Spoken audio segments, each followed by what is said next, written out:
Hello बच्चों, let's read this question. The question says the extension in a string obeying Hooke's law is x. The speed of transverse wave in the stretched string is v. If the extension in the string is increased to 1.5x, the speed of transverse wave will be.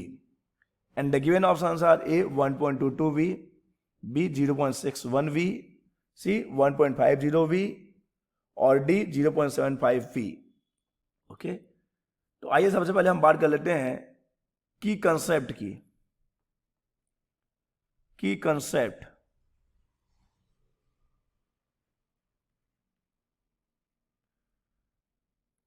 concept for this question is speed of transverse wave in the stretched string.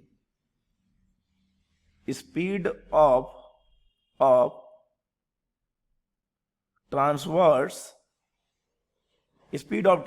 wave in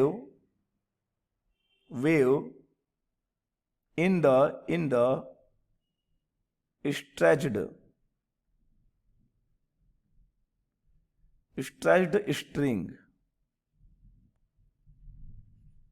speed of the transverse wave in the stretched string. Formula क्या होता है बच्चे?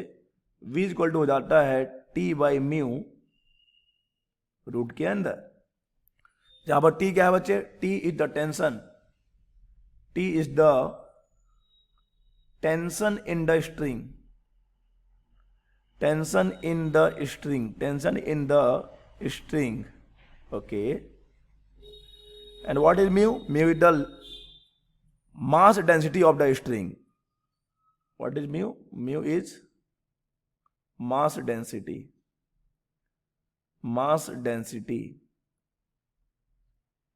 of the string. देखो, mass density का मतलब क्या हो जाएगा?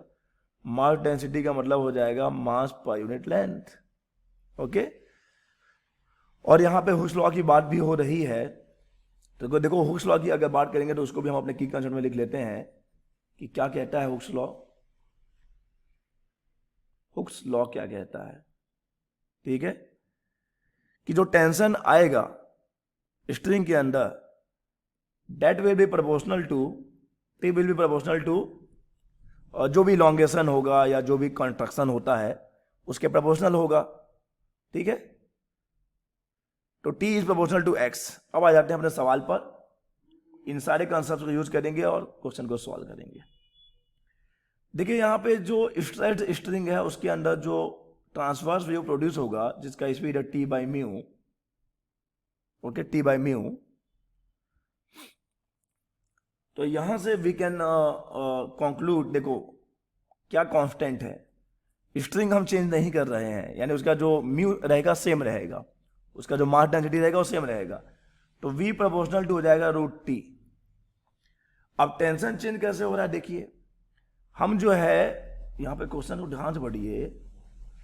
Extension if the string is increase to 1.5x. पहले एक्सटेंशन x था, यानी कि चेंज इन लेंथ x था. अब हमने उसको 1.5x कर दिया. तो टेंशन को किसके प्रोपोर्शनल है? According to Hooke's law, tension is proportional to x. Extension के प्रोपोर्शनल है. ओके, तो उस हिसाब से अगर हम देखेंगे tension is proportional to x, तो हम बोल सकते हैं कि वेलोसिटी इज प्रोपोर्शनल टू किसके? Velocity is proportional to root x के. क्योंकि ध्यान दीजिएगा, रूट t जो है, एक मिनट थोड़ा सा देखिए आप, एक बार आपको कंफ्यूजन हो सकता है. v proportional to root t है, यहां से क्लियर हो गया है कि v proportional to root t है. और हुक्स लॉ से ये भी क्लियर हो गया है कि t प्रोपोर्शनल टू किसके है बच्चे? t प्रोपोर्शनल टू x है. ओके, तो एक काम करते हैं, डायरेक्ट फॉर्मूला ही लगाते हैं. v प्रोपोर्शनल टू t है, तो अगर हम v1 बाई v2 की बात करें, तो हम क्या लिखेंगे? हम लिखेंगे root t1 divided by t2 लिखेंगे.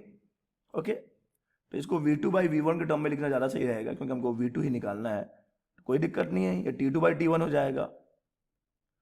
अब देखो, अब t प्रोपोर्शनल टू x है, तो t1 बाई t2, या वी कैन से कि t2 बाई t1 क्या हो जाएगा? t2 बाई t1 हो जाएगा x2 बाई x1.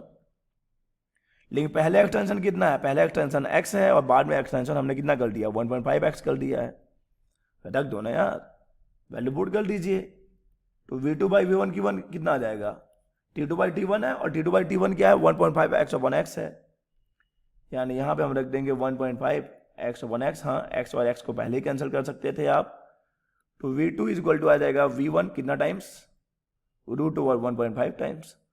और अगर 1.5 के रूट की बात करते हैं तो रूट 1.5 हो जाता है 1.22 v1, और v1 v क्वेश्चन में गिवन है ना। तो v2 इज इक्वल टू, या v से कि v डैश जो इक्वल टू होगा, क्वेश्चन में v डैश की बात हो रही होगी, ठीक है, कि जो नया है तो हम उसको v डैश या v2 से ले सकते हैं। तो v2 या v डैश क्या हो जाएगा, चलो हम v2 से ले रहे हैं, तो v2 क्या हो जाएगा 1.22 टाइम्स ऑफ v।